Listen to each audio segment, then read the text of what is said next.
Assalamualaikum warahmatullahi wabarakatuh. CSku semua Tribuners. Kita jumpa lagi pada acara Ngobrol Sehat Kamis 10 September 2020. Saya Ocha Alim yang setiap Kamis akan menjumpai CSku sebuah Tribuners. Nah, pada pertemuan kali ini kesuburan pria merupakan salah satu hal yang begitu penting dalam proses mempunyai keturunan. Namun terkadang banyak yang abai dengan dan tidak memeriksakannya. Banyak dari masyarakat membuat pernyataan bahwa jika sebuah keluarga belum punya keturunan, dikatakan wanitanya yang mandul. Ini belum tentu, Tribuners. Bisa saja ternyata malah pria yang mempunyai kesuburan yang kurang bagus, yang akan mempengaruhi proses pembuahan sel telur wanita. Oleh sebab itu, pada kesempatan ini kami mengundang dokter spesialis andrologi yang selalu terlibat dalam edukasi dan penanganan kesuburan pria. Maka dari itu, Ngobrol Sehat kali ini mengusung tema Kupas Tuntas Kesuburan Pria dengan narasumber Dr. Rahmawati Tamrin, SP, AND, yang biasa saya panggil mesra Dr. Arin. Selamat siang Dr. Arin. Selamat siang Pak Ocha. Bisa mungkin kita sapa-sapa Tribuners, tesnya semua saya ini. Halo. Coba perkenalkan diri kita ya. Halo Tribuners, saya Dr. Rahmawati Tamrin, spesialis andrologi. Tapi lebih banyak orang mengenal saya dengan sebutan Dr. Arin. Ya, hari ini mungkin saya akan membahas tentang kesuburan pria yang mungkin banyak orang yang belum terlalu mengerti apa sih itu kesuburan pria. Ya, seperti itu. Tempat prakteknya di mana, Dok? Ini banyak pasti teman-teman Tribuners ini mau tahu tempat praktek tak di mana. Ya, kalau saya prakteknya yang pertama itu di Rumah Sakit Siloam Makassar, biasanya pagi dan siang, sama di praktek di Telkomedika Ratulangi. Ya, di klinik Telkomedika Ratulangi. Biasanya saya di situ setiap hari sampai Sabtu. Setiap hari? Iya, tapi biasanya siang atau sore. Dokter juga seorang dosen juga? Ya, dokter? Iya, saya dosen juga. Dosen, ya khususnya biasanya saya mengajar tentang ilmu faal dan ilmu reproduksi. Ya, seperti itu. Oke, Dok. Ya. Spesialis dokter ini sangat jarang didengar. Ya. Mungkin ada beberapa dari Tribuners yang belum tahu ternyata ada juga dokter andrologi. Iya. Kalau boleh dijelaskan andrologi itu apa sih, Dok? Oh iya. Ya, jadi mungkin memang sangat jarang ditahu, bahkan menyebut andrologi saja itu awam, bahkan banyak petugas medis pun jarang tahu apa sih itu andrologi. Gitu. Jadi memang andrologi itu asal katanya dari andro, jadi pria. Jadi memang andrologi itu hanya menangani masalah tentang pria, intinya bahwa yang di pria itu ada tentang kesuburan, seksual, tentang andropause yang selalu orang bilang menopause pada pria, itu juga kami tangani. Kemudian perkembangan dari alat reproduksi anak, misalnya anak-anak dengan reproduksi, misalnya alat kelamin yang kecil seperti itu juga kami menanganinya. Dari andrologi. Kemudian masalah tentang kontrasepsi pada pria. Jadi itu 5 bagian itu yang ditangani oleh andrologi. Jadi andrologi ya memang khusus pria aja, Pak. Bukan untuk pria, ya? Khusus untuk pria. Tidak benar. Khusus untuk pria, dokternya perempuan. Sangat peka. Ya, terus, Dok. Jadi kalau misalnya ada keluhan tentang seksual, kan paling sering juga orang mengeluhkan tentang seksual. Di mana sih sebenarnya dokter seksual itu yang mana sih? Kan masih orang berpikir biasanya malah ke tempat-tempat kayak herbal lah, atau dokter kulit kelamin lah paling sering.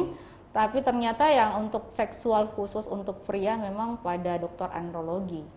Jadi khusus andrologi biasanya, atau memang tentang kesuburan pria. Orang hanya mengenal gimana caranya kalau ada pasangan yang tidak punya anak, yang biasanya paling sering istri, padahal ada juga tentang dokter yang menangani khusus prianya seperti itu Pak. Jadi ya andrologi di situ. Oh gitu. Andrologi menangani bidang tentang kesuburan pria, seksual, dan andropos lah tentang masalah bagian reproduksi pria. Oh gitu. Jadi Iya. ilmu kita ini dok memang hanya untuk menangani kesuburan pria. Semua masalah reproduksi selain kesuburan, seksual, andropos, misalnya penurunan hormon pada pria, itu juga kami tangani. Misalnya untuk orang-orang tua yang merasa bahwa ada hormon testosteron yang merendah, atau kayak dia mengalami seperti mudah lelah, nafsu hilang, seperti itu juga kita tangani. Jadi banyak orang yang biasanya pada masa namanya penuaan, pasti ada juga hormon seksualnya pasti menurun. Itu juga yang ditangani oleh andrologi. Jadi kalau kita melihat ciri-ciri kesuburan pria itu sebenarnya bagaimana dok? Kalau kita bisa ini jelaskan. Kalau tentang kesuburan pria sebenarnya ya Pak, sebenarnya tidak ada ciri khusus. Jadi kalau kita lihat seorang pria, ada misalnya ada orang mengatakan pasti ini pria yang subur nih, gitu. Tidak ada ciri khusus. Untuk kesuburan. Dengan misalnya orang dengan hidup sehat, tidak merokok, tidak alkohol, ataupun dia tidurnya bagus, makanan olahraga yang cukup, itu tidak menjamin pasti kesuburannya bagus. Oh gitu. Jadi jadi memang tidak ada dari bentuk secara fisik bahwa orang itu kesuburannya bagus atau tidak. Kecuali memang ada orang yang misalnya ada yang bawaan genetik, misalnya kemudian kita lihat bawaan genetiknya, misalnya ada yang Kallmann syndrome, ada kelihatan dari bentuk fisiknya, misalnya pada laki-laki yang suaranya tidak berubah dari kecil. Maksudnya kan suara laki-laki kan itu biasa ngebas. Ini biasanya dia tetap kayak suara anak. Walaupun mereka dewasa, suaranya itu kayak anak-anak. Ya, itu bisa mungkin dikategorikan ya memang ada genetiknya yang mempengaruhi kesuburannya. Seperti itu. Itu yang biasa orang sebut bilang adugang. Iya. Yang biasa laki-laki, tapi suaranya itu kayak perempuan misalnya, atau bentuk tubuhnya misalnya ada yang terlalu tinggi, tidak ada bulu-bulu satupun di tubuhnya, sangat kurang, seperti itu. Itu bukan spesifik, tapi biasanya orang yang memiliki ada kelainan genetik seperti itu Pak Ocha. Jadi tidak ada, jadi bisa juga dicek. Tribuners sekarang periksa-periksa bulu-bulu anggota, sama tidak bulu-bulu kaki atau tangan, waspada. Jadi orang yang misalnya maaf dari secara fisik dari bulu-bulu seluruh badan ya, bahkan di daerah alat reproduksi juga bulunya kurang, itu sebaiknya waspada saja. Maksudnya mungkin ada kelainan genetik yang kita harus periksa lebih jauh seperti itu. Oh gitu ya. Iya. Jadi tidak ada secara fisik sih untuk kita lihat bahwa dia subur atau tidak, kita tidak bisa menjudge. Ya, untuk pria. Nah, jadi itu yang harus ditahu bahwa kalau secara fisik tidak ada. Jadi mungkin ada orang merasa saya sehat nih, saya bagus olahraga, tidak merokok, tidak minum, kemudian sudah menikah tetapi tidak memiliki anak, yang disalahkan hanya wanitanya, karena merasa dirinya bahwa saya tidak ada masalah, saya tidak pernah merokok, saya tidak pernah ini misalnya alkohol, gaya hidup sehat dari kecil sampai sekarang, itu orang selalu berpikir yang salah. Nah, jadi seperti itu. Jadi kalau memang sudah menikah, tidak memiliki anak, laki-laki wajib periksa. Begitu dia. Iya. Jadi bisakah kita periksa diri sendiri dok? Bagaimana kita lihat kita punya? Caranya gimana? Caranya sebenarnya bisa sekali Pak. Misalnya kalau kita untuk kesuburan pria kan sebenarnya selain kita melihat badan, bulu ada bulunya tumbuh. Yang penting sih bukan bulu di tangan atau apa. Yang penting kan memang daerah-daerah yang berbulu, seperti daerah ketiak atau daerah alat reproduksi itu kan biasa ada bulunya, tapi kalau dia tidak tumbuh sewajarnya itu bisa juga diperhatikan. Yang kedua itu adalah sebenarnya di alat reproduksinya, yaitu atau di daerah nggak apa-apa ya sebut daerah skrotum yang kita lihat. Itu paling inti. Kita harus perhatikan bahwa besarnya sama kah? Terus ada yang kecil, ada yang besar, itu paling jarang diperhatikan oleh laki-laki. Jadi nanti pas menikah kita periksa baru, oh saya nggak tahu dok bagaimana ukurannya itu. Jadi memang yang diperiksa itu kalau untuk kesuburan biasanya ukuran di situnya, ukuran buah sakarnya. Jadi itu. Sampai ada kecil, ada besar. Ada besar atau hati-hati kecil. Atau kecil dua-dua itu bisa juga. Itu bisa sebagai indikasi bahwa itu kurang subur. Ime, periksa kok sebentar. Jadi dia ini dok, kalau dia lebih besar itu lebih bagus. Semakin besar semakin bagus. Jangan kayak misalnya biji apa ya yang kecil itu, di bawahnya biji salak yang kecil. Iya, biji salak. Kalau lebih kecil dari itu perlu diperiksa dari awal. Kalau buah apa itu? Lengkeng? Kecil berarti? Kecil, masih kecil. Harus kau cari buah markisa. Harus cari bola pingpong. Oh, bola pingpong yang standarnya yang ya. standar. Jangan sampai bola apa itu buah markisa terlalu besar terus gitu ya. Ya oke dok, saya ini penasaran dok. Kan biasa kita dengar ada perempuan masa suburnya ya. Ditahu. Oh masa suburnya perempuan ini biasanya kalau dia haid sebulan sekali kan. Setelah itu 3 hari atau beberapa hari ya tahu suburnya. Kalau pria bisa tidak? Ada juga masa suburnya kan dok itu? Di pria tidak ada siklus subur. Oh tidak ada siklus jadi, subur. Kalau untuk sirkulasi pembuatan sperma itu biasanya ada terus tiap hari. Jadi memang untuk pria itu tidak ada kayak wanita yang sesuai dengan hormonalnya misalnya kan. Hormonalnya ada LH, FSH meningkat pada saat apa kemudian menurun. Itu dikatakan dia misalnya LH dia pada saat itu masa suburnya yang paling bagus. Itu hormonal. Tapi kalau laki-laki tidak ada, flat. Setiap hari bisa subur, setiap hari juga bisa menurun, bisa naik lagi, seperti itu. Jadi tidak ada indikasi masa subur pada laki-laki karena untuk proses pembuatan sperma itu memang sudah beda dari proses pembuatan telur pada istri.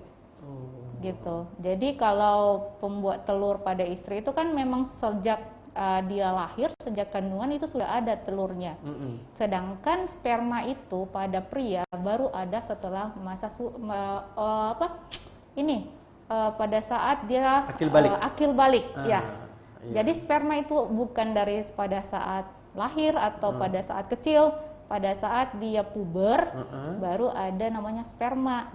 Sedangkan perempuan itu memang dari dalam janin itu sudah ada telurnya. Jadi nanti itu yang akan habis, makanya perempuan itu ada menopause-nya, sedangkan laki-laki tidak ada. Jadi masa subur pada laki-laki juga itu tidak ada, jadi flat aja tiap hari selalu. Kalau memang bagus, ya bagus. Tapi kalau misalnya ada penurunan, ya terjadi penurunan, nanti diobatin lagi baru bisa bagus. Seperti itu. Jadi tidak ada misalnya bulan ini dalam 1 hari ini harus berhubungan karena subur juga nih laki-laki, tidak ada. Iya, yang kita tunggu masa suburnya itu intinya adalah perempuan. Iya. Jadi itu. Gitu ya dok. Jadi ini dok, ada yang di pikiran saya itu sama kayak itu kejantanan dengan kesuburan. Oh, itu beda. Jadi beda sekali. Orang mungkin mengartikan kalau tidak subur berarti tidak jantan. Padahal intinya itu bukan di situ. Kejantanan itu berbeda lagi. Kejantanan itu tentang masalah seksual. Jadi bagaimana dia bisa berhubungan bagus, bagaimana dia dalam berhubungan itu bisa tahan lama, itu kita sebut kejantanan. Sedangkan yang kita artikan kesuburan adalah proses spermanya yang menurun. Sperma, jadi untuk bisa menghamili itu agak sulit, misalnya dia tidak subur. Jadi orang yang subur, kesuburan itu maksudnya laki-laki yang subur itu adalah orang yang bisa menghamili istrinya. Bukan berarti kalau dia tidak bisa menghamili tidak jantan, karena untuk seksualnya kan tetap bagus. Cuma dia tidak bisa menghamili saja, seperti itu. Karena tidak subur. Tidak subur, bukan tidak jantan. Jadi dia di situ. Jadi ya seperti itu, beda, sangat beda. Jadi itu harus dipahami. Jadi bukan berarti orang yang datang memeriksakan kesuburannya itu berarti orang yang tidak jantan, gitu.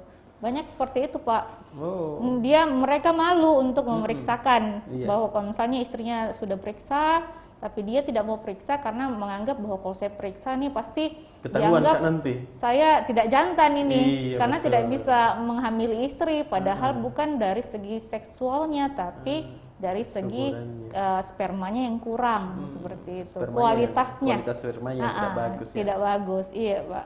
Oke. Dok, kapan sebaiknya, ini kan banyak masyarakat yang harus tahu, ini juga kan mereka juga belum tahu. Sebenarnya untuk memeriksakan kesuburan kita itu apa setelah kita menikah atau bisa sebelum menikah, Dok? Sebenarnya kapanpun boleh, gitu. Jadi jika biasanya ada orang tua yang mengkhawatirkan kesuburan anaknya sudah puber, tapi mungkin dia ada masalah di buah sakarnya dan mengkhawatirkan kesuburannya untuk masa akan datang, boleh tetap diperiksa setelah dia puber, boleh sekali diperiksa. Tapi kalau saya sih untuk pemeriksaan kesuburan mau menikah pun sebenarnya ada. Jadi ada namanya pemeriksaan pranikah, itu juga bisa diperiksa. Selain perempuan diperiksa juga kesuburannya pada laki-laki, gitu. Jadi tidak masalah sebelum menikah, atau misalnya setelah menikah belum punya anak, misalnya 1 sampai 6 sampai 1 tahun belum punya anak, itu baru silahkan memeriksakan diri untuk pasangan, untuk istri dan suami pastinya. Gitu. Jadi biasanya kita kasih jangka waktu kalau setelah menikah. Setelah menikah berhubungan teratur selama kurang dari setahun tapi belum memiliki anak, itu silahkan memeriksakan kualitas dari kesuburan pria dan wanitanya. Setelah 1 tahun? Iya, setelah setahun. Tapi kalau yang belum menikah itu? Belum menikah itu tidak masalah juga untuk memeriksakan. Jadi jangan malu-malu ya. Jangan malu-malu, daripada nanti pas menikah baru ketahuan, sebelum menikah juga nggak masalah menurut saya, Pak. Begitu Tribuners ya, jasku semua jadi jangkit malu-malu. Jadi kalau mau juga pergi periksa, tidak usah bilang-bilang toh, yang penting kita tahu sendiri. Cocok-cocok mati rahasia kita dengan dokter, dengan Tuhan yang tahu. Oke, Dok, jadi saya mau bertanya lagi sedikit, Dok. Bisa dokter ceritakan sedikit saja tentang sperma? Tentang bagaimana yang ada di sperma kita laki-laki, karena setahu saya ada yang bilang biasanya ekornya jelek, jadi benerannya itu tidak bagus, betul. Atau tidak lincah. Ini bagaimana, Dok, ini, Dok? Jadi saya kasih ilmu sedikit tentang sperma. Jadi yang saya dasarnya juga dulu pertama itu air mani sama sperma itu 2 hal yang berbeda. Oh, beda? Beda. Jadi air mani itu airnya saja. Yang kita lihat pakai mata ini yang bisa dilihat itu cuma air mani. Ya, sperma itu baru kita bisa lihat di dalam mikroskop, di laboratorium. Jadi sperma sama air mani itu 2 hal yang berbeda. Orang selalu menganggap, air mani saya kental nih, pasti bagus gitu. Jadi dianggap sperma kental itu bagus. Selalu orang mengatakan bahwa sperma kental itu bagus. Padahal air maninya mau kental, mau encer, yang penting sperma di dalamnya itu bagus, bagus, baru dikatakan subur. Jadi sperma sama air mani itu 2 hal yang berbeda. Dari asalnya saja berbeda. Kalau sperma kan dari dalam buah sakar, dari dalam testis, sedangkan kalau air mani itu dari salurannya saja. Jadi sudah beda dari situnya. Kemudian sperma itu yang kita harus lihat, yang kita biasa periksa di dalam mikroskop itu adalah 3 macam. Ada jumlahnya, ada pergerakan spermanya, jadi sperma itu kayak kecebong lah, dia bisa berenang gitu. Betul. Terus ada bentuknya, di bentuknya itu ada kepala, ada leher, ada ekor. Jadi kalau dia bagus renangnya, berarti ekornya bagus. Kalau kepalanya juga jelek, itu akan susah untuk bisa menembus ovum, seperti itu. Jadi memang sperma itu sudah ada kriterianya sendiri. Jadi dia ada jumlah, pergerakan, sama bentuk, dan itu tidak bisa kita lihat di air mani. Jadi makanya laki-laki kalau sudah tidak memiliki anak itu wajib memeriksakan analisa spermanya, jangan melihat dari air maninya. Karena memang banyak biasa tuh teman-teman juga mengeluh. Iya. Oh, udah encer ke saya. Encer spermaku Encer gitu. spermaku. Iya. Padahal Bukan itu yang kita bukan. lihat, itu cuma air mani saja.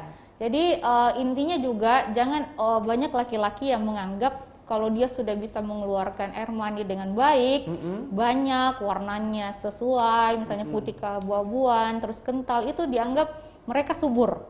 Jadi banyak yang tidak mau periksa bahwa karena dia melihat, oh saya keluarkan air mani, seksual saya bagus, kenapa saya harus periksa gitu. Terlalu pede. Terlalu pede. Jadi kalau sudah keluar air maninya, disangka itu pasti subur, gitu. Padahal kita belum lihat intinya spermanya itu bagaimana. Jangan terlalu percaya diri segala. Jadi intinya itu jadi kalau punya keluarga, sudah menikah berapa tahun, terus tidak punya anak, yang laki-laki juga harus logowo untuk periksa. Betul, tahu. Jangan, Jangan selalu salahkan jangan perempuannya. selalu salahkan perempuan. Iya. Mentang-mentang banyak keluar, Iya. dikira itu subur. Ya, kan dirinya perkasa. Malas deh. Tapi banyak seperti itu, Pak. Banyak begitu memang, Dok. Oh, alhamdulillah kita bisa ngobrol hari ini, teman-teman ya. Syukur sekali ada narasumber kita ini. Terus, Dok? Jadi itu memang kalau laki-laki pada umumnya menganggap bahwa pemeriksaan untuk laki-laki kalau ada masalah di seksualnya. Ya dia betul. merasa bahwa tidak subur itu kalau misalnya maaf ya Pak, ejakulasi dini seperti itu, atau tidak bisa ereksi dengan bagus, itu malah dikatakan bahwa gara-gara ini saya tidak subur ini. Padahal bukan itu. Bukan, betul. Padahal yang kita mau periksa itu adalah analisa spermanya. Jadi spermanya bagus, mau ejakulasi dini pun tidak masalah. Yang penting kan semuanya sudah masuk ke dalam alat reproduksi wanita. Iya, betul. Kayak seperti itu, Pak. Jadi intinya bukan di masalah banyaknya air maninya keluar, masalah di seksualnya, tapi masalah di kesuburannya itu adalah kualitas dari spermanya yang kita tidak bisa lihat dengan kasat mata itu. Harus diperiksa di bawah mikroskop. Dan itu memang banyak yang salah mengerti bahwa air mani itu adalah sperma. Iya, betul. Air mani itu adalah sperma, padahal itu beda sekali. Beda sekali ya, dua mata nanti yang berbeda ya. Iya. Terus, Dok, cara tahu sperma kita bagus atau tidak harus memang yang kita bilang tadi analisis ke dokter, dah. Iya. Adakah langkah khusus persyaratan untuk kita memeriksa sperma, Dok? Ya, untuk biasanya orang yang ingin pertama kali periksa sperma atau selanjutnya biasanya disarankan untuk berpuasa hubungan. Berpuasa? Tidak berhubungan selama minimal 3 hari, minimal 2 hari, 2 hari, maksimal 7 hari. Ya itu saja syaratnya, karena memang biasanya kalau terlalu cepat biasanya tidak maksimal juga nanti pengeluarannya atau sedikit jumlahnya. Tapi kalau terlalu lama juga biasanya dari segi air maninya juga terlalu kental atau terlalu susah nanti kita prediksi banyak yang mati biasanya kalau terlalu lama juga. Jadi intinya, tapi sebenarnya tidak terlalu signifikan bedanya, tapi paling bagus itu kalau ada puasa berhubungan minimal 2 hari, maksimal 7 hari. 2 hari, 7 Iya. hari ya? Ya itu saya syaratnya, tidak ada syarat puasa makanan, tidak syarat. Yang penting juga kalau mau periksa itu dalam keadaan yang fit. Jangan misalnya habis demam atau habis begadang, habis sakit sebelumnya baru periksa. Oh, itu berpengaruh juga itu berpengaruh, apalagi kalau begadang biasanya maksimal maksudnya pengeluaran air maninya itu sedikit biasanya kalau dia habis begadang karena kan tidak fit. Itu juga yang harus diperhatikan. Betul. Adakah tingkatan keparahan dalam kesuburan, Dok? Ada sekali. Jadi tergantung dari kualitas spermanya. Sperma itu kan kita lihat yang tadi saya sebutkan, Pak.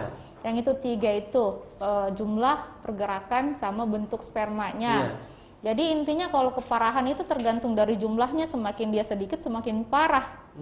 Semakin pergerakannya semakin banyak yang mati itu semakin parah juga. Jadi itu intinya. Jadi kesuburan itu semakin sedikit jumlah sperma, semakin susah kita obatin. Itu intinya. Semakin lama juga prosesnya, semakin susah juga untuk menghamili. Jadi kalau jumlah spermanya sangat-sangat sedikit, kan ada nilai rujukan itu. Berapa sih jumlah normalnya? Misalnya dia jumlah normalnya di atas 15 juta seperti itu. Sedangkan jumlah spermanya orang dengan yang disebut parah itu di bawah 5 juta. Itu sudah sangat sedikit. Jumlahnya ya Pak. Jadi kalau jumlahnya sangat sedikit bagaimana bisa untuk menghamili, sedangkan kalau sperma itu sebenarnya banyak tempat seleksinya. Di dalam rongga wanita itu vagina, kemudian masuk lagi ke serviks, masuk lagi ke rahim, itu kan semua diseleksi. Jadi kalau tidak bagus ini mati tidak sampai ke telur. Makanya itu jumlahnya kenapa harus banyak walaupun cuma satu yang sampai ke telur. Itu kan salah banyak orang berpikir, kenapa jumlah sperma saya harus banyak sedangkan yang masuk ke telur kan cuma satu. Karena diseleksi. Jadi ada seleksi di jalurnya. Banyak seleksinya. Sama kalau kita mau ikut masuk perguruan tinggi, diseleksinya seperti dulu. itu. Daftarnya gimana dok begitu ya? Jadi semakin bagus itulah bisa sampai tembus ke ovumnya perempuan kayak gitu. Ya? Iya. Jadi semakin sedikit jumlahnya, semakin jelek pergerakannya, itu semakin parah gitu. Kesuburannya semakin jelek juga. Iya. Tergantung dari jumlah sperma berarti. Menarik sekali ya kita punya perbincangan siang hari ini. Ikuti terus nah. Ini dok, ada istilah yang sering saya dengar juga dok ini tentang varikokel. Oh iya. Iya, yang sering menyebabkan kemandulan pada pria. Iya. Bisa sedikit dijelaskan dok, apa itu varikokel? Jadi varikokel itu sebenarnya kan bisa bukan hanya bisa bikin mandul, tapi juga ada masalah di buah sakarnya itu testisnya. Jadi varikokel itu adalah vena atau vena dari pembuluh darah vena di daerah buah sakar itu melebar, membesar. Itu juga bisa disebabkan karena bisa ada stagnansi atau buntu dari vena tersebut, dan memang karena bentuk dari anatominya yang bisa menyebabkan varikokel. Jadi varikokel itu kayak varises. Kayak varises, misalnya ada kaki begitu, varikokel juga itu pembesaran vena. Jadi itu yang bisa menyebabkan kesuburan. Itu paling umum penyebab kesuburan pada pria itu adalah varikokel. Dan itu biasa tidak bergejala Pak. Jadi orang biasanya gejalanya minimal, misalnya cuma nyeri-nyeri. Itu pun kan ada grade-nya. Yang ada gejalanya itu biasanya grade-nya sudah tinggi. Sedangkan kalau grade-nya di grade 1, grade 2 itu tidak ada gejala yang khas. Nggak ada gejala, paling nyeri-nyeri sedikit hilang seperti itu. Jadi orang biasanya tidak pernah menyangka bahwa mereka varikokel. Nanti diperiksa dengan secara fisik ataupun dengan USG skrotal baru bisa kelihatan. Jadi varikokel itu sangat mengganggu kesuburan. Mengganggu ya? Iya, sangat mengganggu kesuburan pada pria. Itu sudah pasti itu karena memang dia membuat suhu di testis itu panas. Sedangkan untuk pembuatan sperma harus selalu dingin. Iya, jadi itu makanya sangat merusak sel-sel dari dalam sperma itu sendiri. Jadi pasti kesuburannya menurun. Jadi bagaimana cara penanganannya itu dok? Kalau kita biasanya penanganan pada varikokel itu kita cek dulu dia grade-nya berapa dengan cara USG skrotal. Kemudian kalau memang dia sudah bergejala dan spermanya sudah sangat sedikit, itu biasa kita saran untuk operasi. Dioperasi? Iya, tapi selama biasanya spermanya masih tidak terlalu turun, masih grade-nya juga masih rendah, biasanya kita obati saja dulu varikokelnya dengan cara pengobatan. Oh gitu ya? Iya. Tapi untuk menghindari terjadinya varikokel itu apa yang sebaiknya laki-laki lakukan? Ya. Sebenarnya penyebab khusus sendiri varikokel itu tidak pasti Pak, karena memang secara anatomi semua laki-laki bisa kena. Oh semua? Tapi mungkin hindari saja misalnya berdiri yang terlalu lama, kemudian mengangkat berat seperti itu saja. Hindari juga kayak misalnya duduk pada daerah misalnya naik motor terlalu lama seperti itu juga harus dihindari. Itu juga bisa ya? Iya. Jadi berdiri terlalu lama, angkat-angkat berat. Kemudian kayak duduk di tempat yang agak kecil, itu juga bisa menekan pembuluh darah dan saraf di situ, jadi itu harus dihindari juga. Iya, kayak gitu. Jadi memang secara penyebab pasti itu tidak ada. untuk tidak varikokel, karena orang kapanpun bisa kena varikokel. Karena memang ada bukan masalahnya, ada bentuk anatomi dari kiri dan kanan yang berbeda di buah sakarnya itu. Oh gitu ya. Iya, jadi memang kemungkinan siapapun bisa. Iya. Bahaya tuh ini. Oke, Tribuners, menarik perbincangan kita sampai ini siang hari ini. Untuk sementara kita break dulu ya, Tribuners.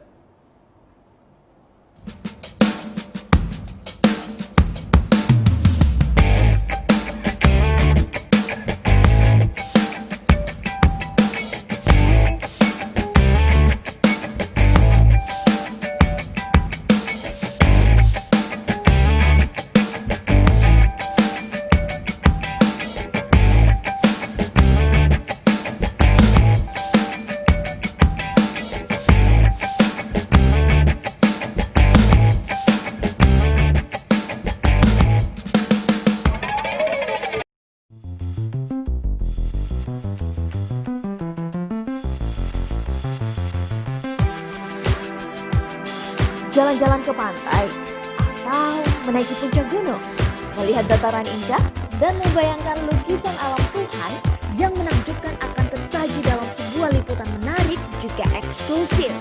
Ikuti perjalanan saya menuju destinasi paling epik di Sulawesi Selatan, hanya di Wisata Virtual Tribuners.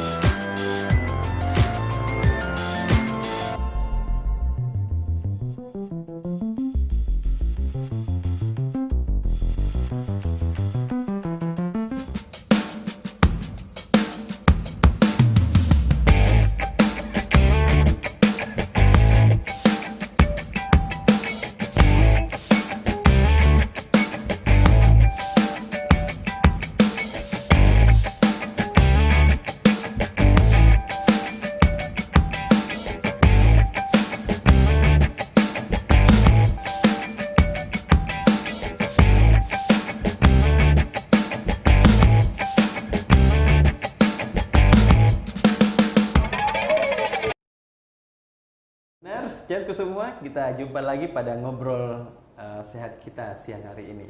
Kita lanjut ya dok ya? Ya, siap. Ini ada pertanyaan lagi dok dari saya. Ada banyak terapi yang dilakukan orang-orang untuk kesuburan pria. Salah satunya yang paling banyak itu pemijatan ya? Pemijatan. Bagaimana efek dari pemijatan itu dok? Baik atau tidak baik kah? Ini perlu tahu ini Tribuners. Mungkin sangat tidak disarankan untuk pemijatan. Apalagi saya kurang tahu yang dipijat sebenarnya, maaf, alat reproduksinya yang bagian di depan, yaitu Mr. P-nya atau yang di testisnya. Karena kalau yang di testis itu sebenarnya tidak boleh dipijat ataupun disentuh terlalu keras. Karena itu bisa ada trauma di situ. Gitu karena kan daerah buah sakar itu sangat sensitif. Jadi kalau misalnya ada dilakukan pemijatan untuk daerah kesuburan, misalnya untuk meningkatkan kesuburan pria, itu sangat tidak disarankan. Ya, karena kenapa? Kalau kita pijit di daerah maaf, Mr. P-nya itu tidak ada pengaruh ke kesuburan harusnya, karena itu Mr. P itu coba sebagai alat. Bukan pembuat. Yang pembuat sperma itu adalah di buah sakar. Kalau Mr. P itu juga sebagai alat saja untuk berhubungan seksualnya.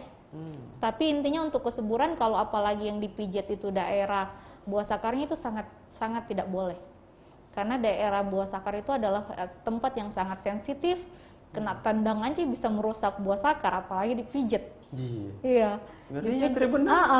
Jadi sebaiknya jangan melakukan hal-hal yang bisa membuat tambah rusak. Jadi seperti pemijitan itu saya sangat tidak menyarankan untuk melakukan tersebut, karena bisa saja sel di dalam buah sakar itu rusak dan tidak menghasilkan sperma lagi. Hati-hati ke Tribuners ya, kan? Itu sembarang pijit-pijit ke? Ini bahaya, sudah diperingatkan sama dokter. Jadi tidak disarankan ya? Iya, tidak disarankan. Iya. Iya, Pak. Efeknya memang sangat ini untuk kesuburannya, kalau daerah buah sakarnya yang dipijat itu bisa berefek untuk produksi spermanya akan semakin kurang. Karena di dalam buah sakar itu kan banyak sel untuk pembuatan spermanya. Jadi kalau kita pijat di situ terus misalnya ada trauma, maksudnya trauma itu adalah terlalu keras kah atau bagi pemijatannya terlalu dalam, itu bisa membuat sel di dalam buah sakar itu rusak. Sehingga tidak bisa membuat sperma yang bagus. Dari Tribunnews Jambi macam-macam deh. Biasanya mau. Iya. Ini dok.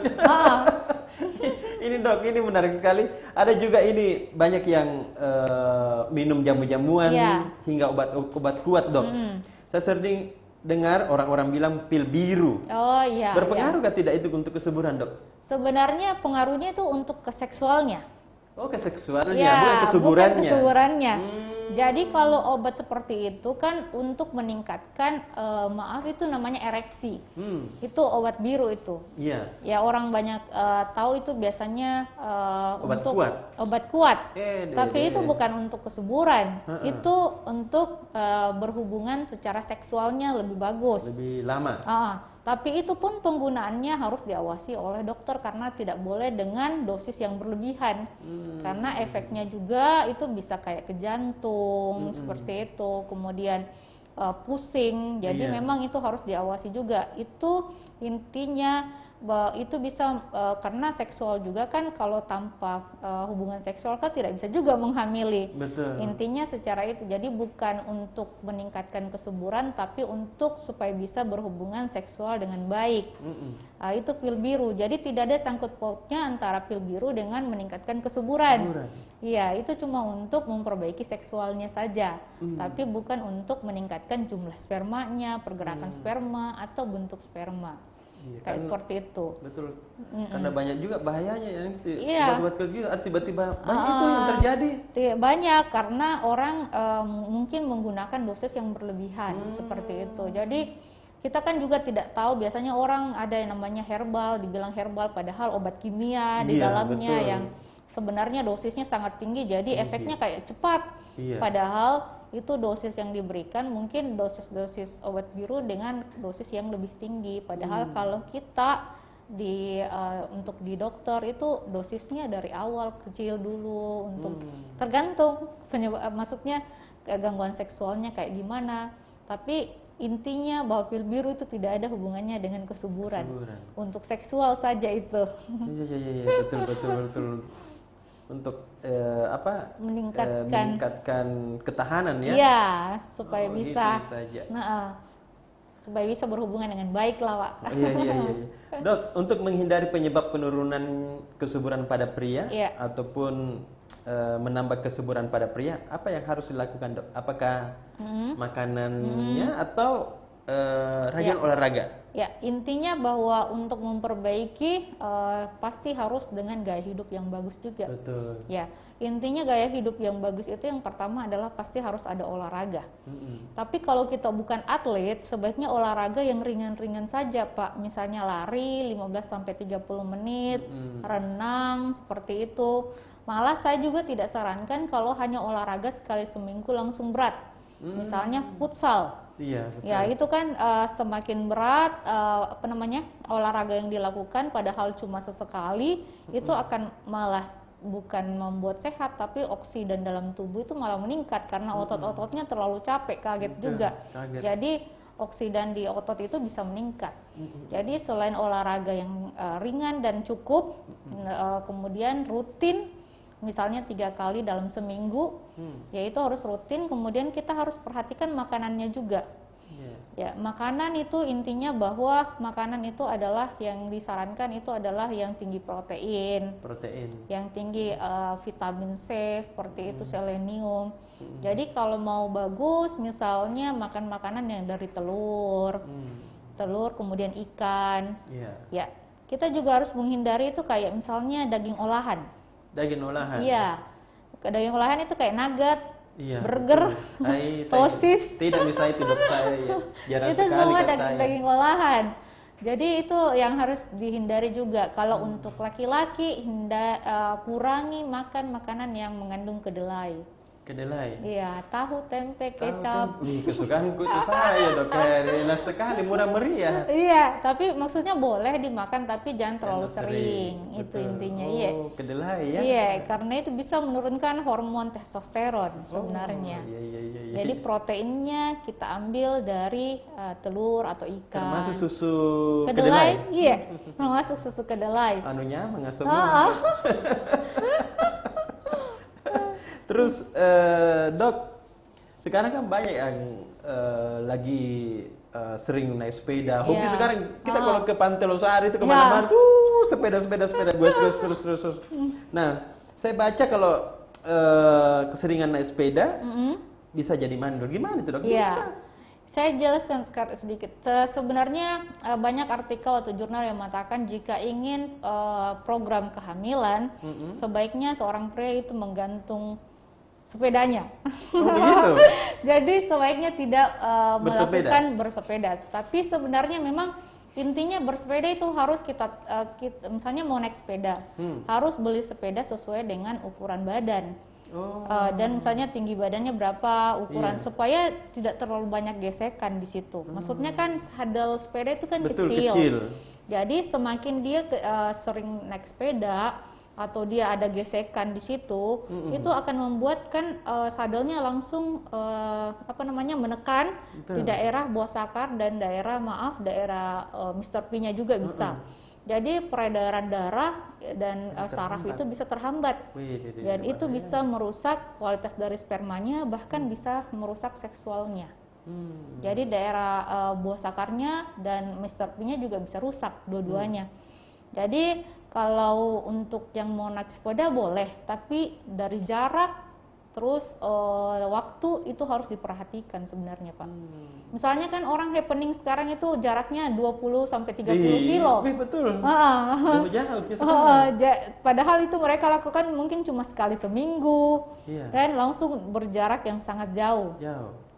Itu yang dikhawatirkan pasti akan menekan ke daerah bawah sakarnya dan membuat peredaran darah di situ rusak, persarafan juga rusak, sehingga proses pembuatan sperma juga kurang bagus dan mengganggu pasti kesuburannya dan bahkan ke arah seksualnya semakin lama.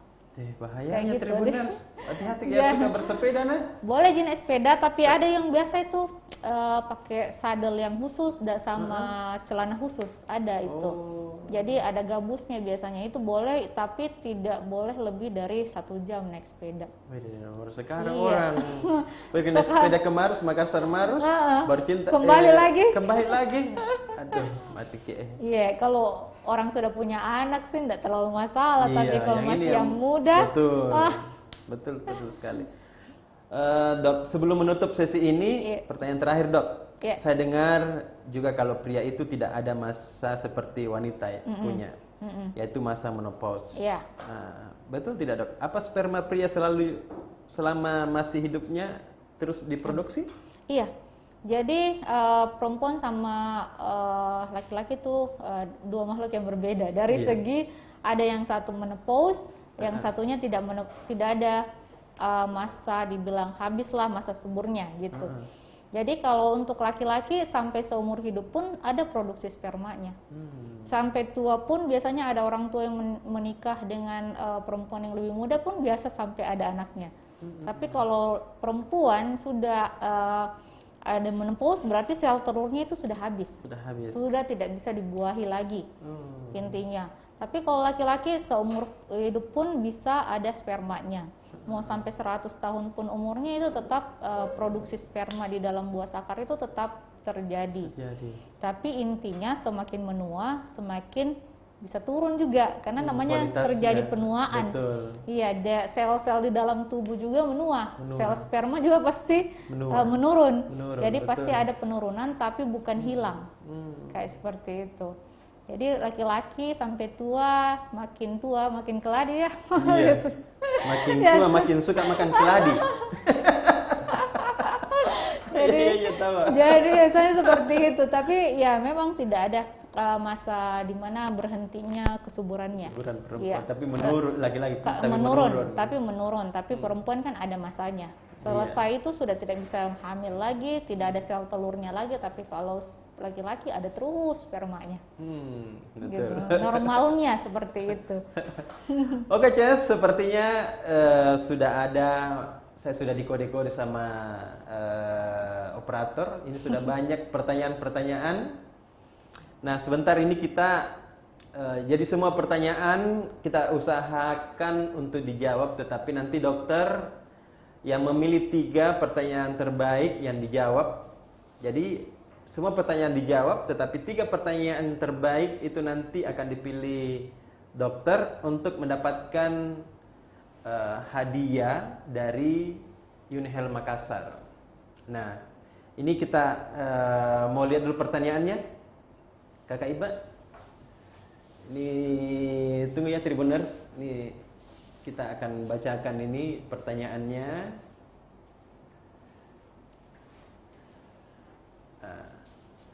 Tunggu saya ambil dulu.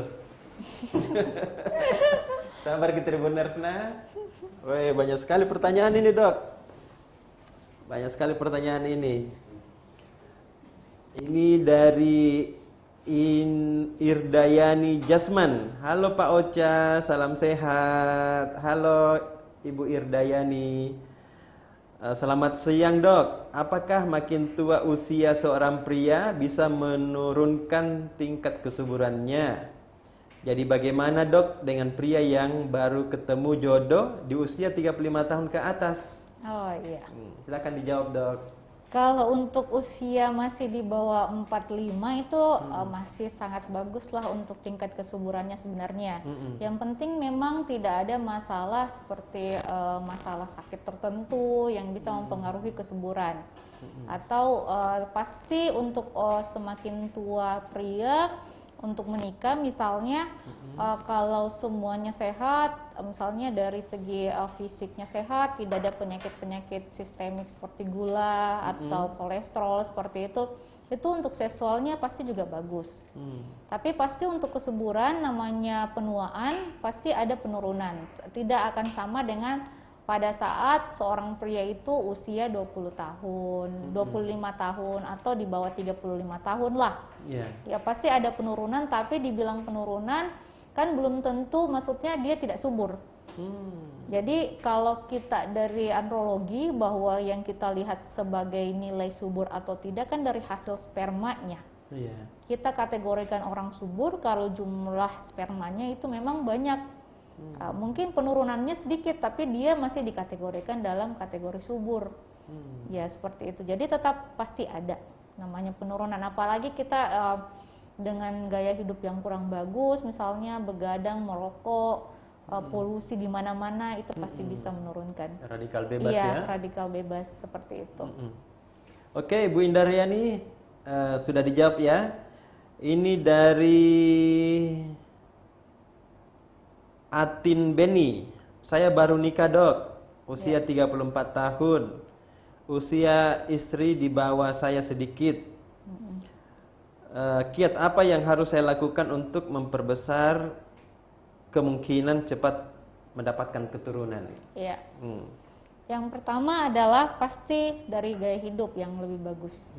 Ya, karena kalau baru menikah kita biasanya mencoba dulu untuk 1 tahun tanpa kontrasepsi, berhubungan yang teratur. Yang teratur itu adalah berhubungan pada masa subur istri, maksudnya.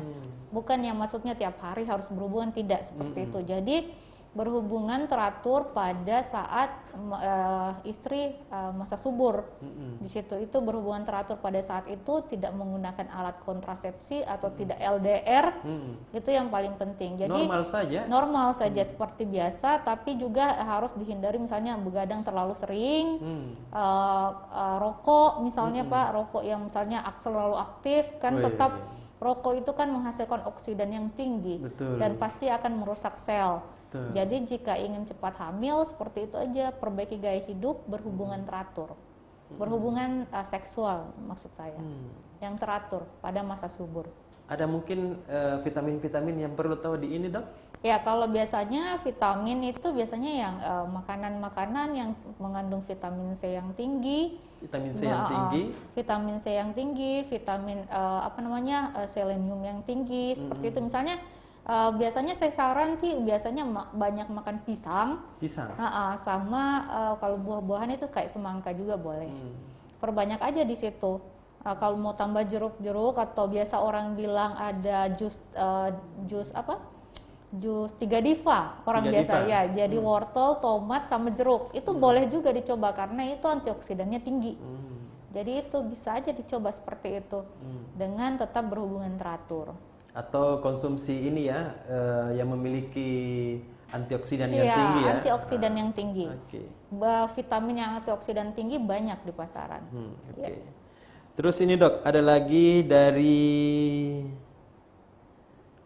Anissa Trimega. Assalamualaikum Pak Ocha dan Ibu Dok. Apakah merokok dapat mempengaruhi kesuburan pria? Makasih. Ya, itu sudah sangat pasti ya. Iya. Karena merokok memiliki kandungan kayak nikotin yang tinggi, tar yang tinggi. Jadi pasti itu akan menghasilkan oksidan di dalam sel itu semakin tinggi. Oksidan di dalam sel semakin tinggi itu pasti bukan hanya mempengaruhi sel di sperma di buah sakarnya, tapi seluruh sel, tapi juga berpengaruh pada sel di buah sakar untuk penghasil spermanya.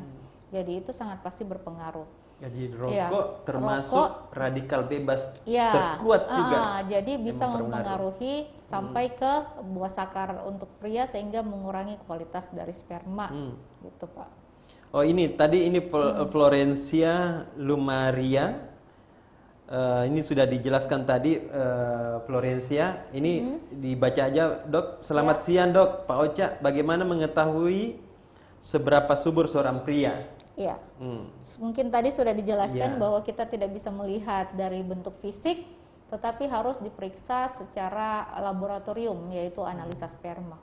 Itu cuma dengan cara itu satu-satunya kita bisa tahu, oh ini kurang subur ya ternyata, oh ini bagus, semua kualitasnya bagus, seperti itu. Ya jadi gitu Itu langkah awal untuk Langkah mengetahui. awal saja? Ya, langkah awal untuk mengetahui kesuburan pria itu ya dari situ, analisa sperma. analisa sperma. Ah.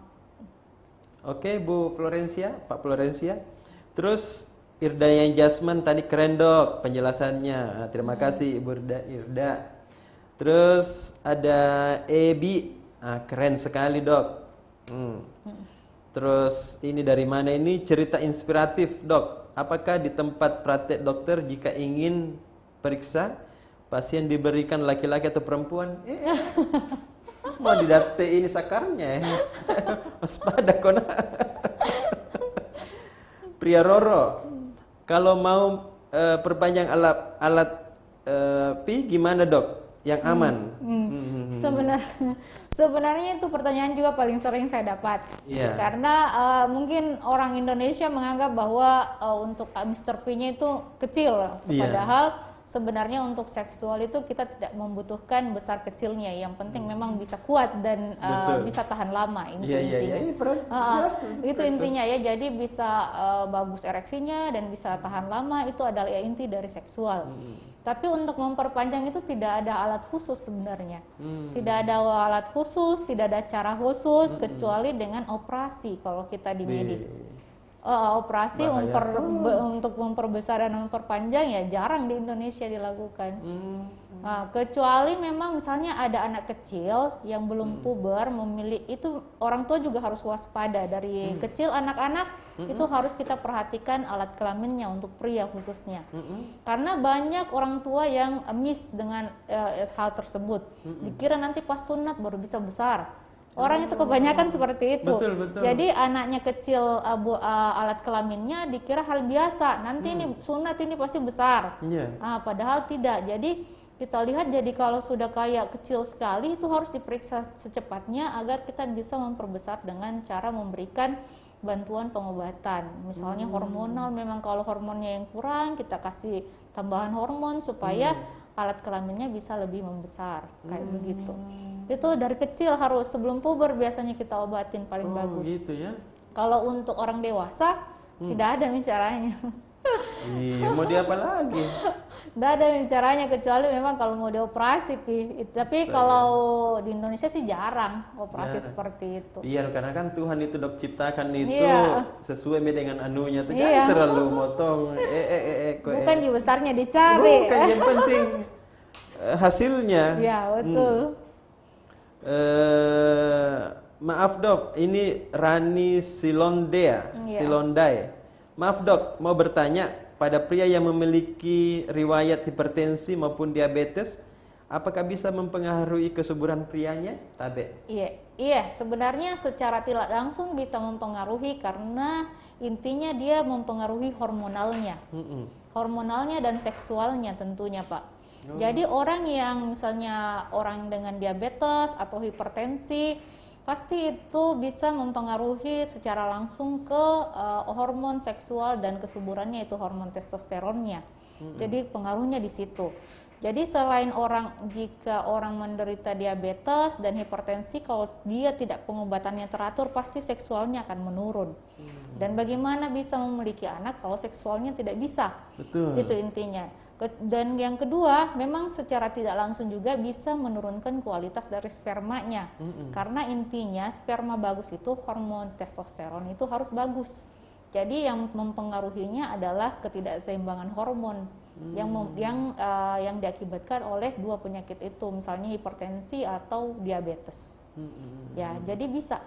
Jadi memang harus diobati Kontrol, dulu, iya, ya. dikontrol dengan baik.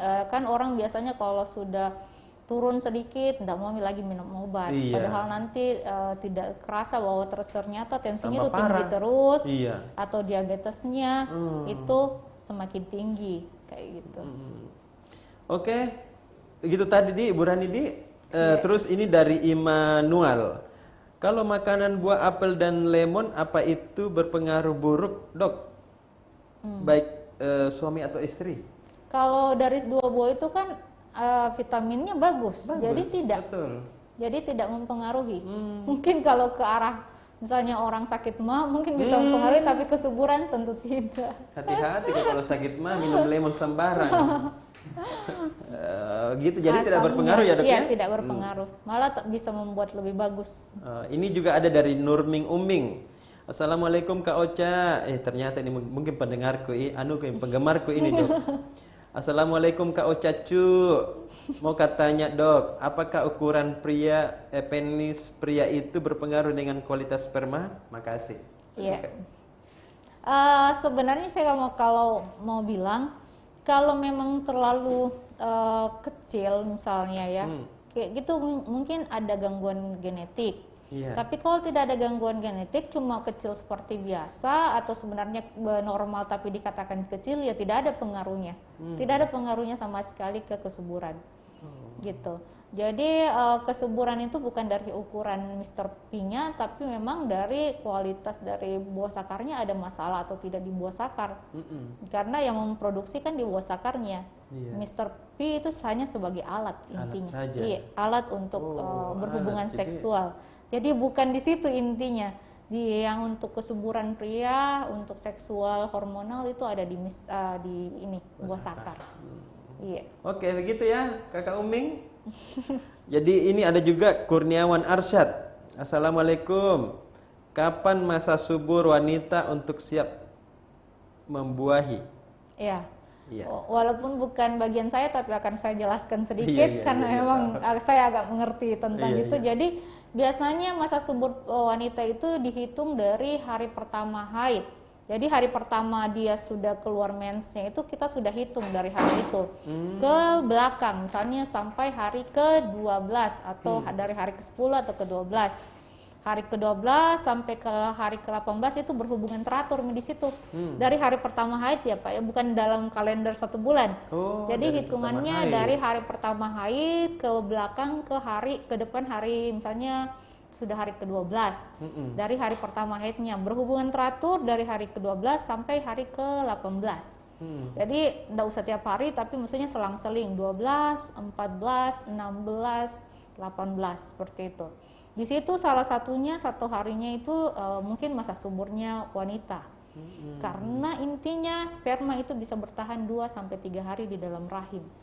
Jadi walaupun misalnya berhubungan ini hari, besok baru subur wanitanya, itu tidak masalah karena memang sperma yang bagus itu bisa bertahan 2 sampai 3 hari di dalam rahim. Ya, jadi enggak usah tiap hari. Ya, enggak usah tiap hari. Ya. Terus ini Nur Fajriani, Dok, kalau perempuan alami kos tapi laki-lakinya subur, apa ada kemungkinan dapat keturunan, Dok? Alami apa? PCOS? Iya, PCOS. Oh, PCOS. Agak sulit juga kalau wanita ada PCOS ya.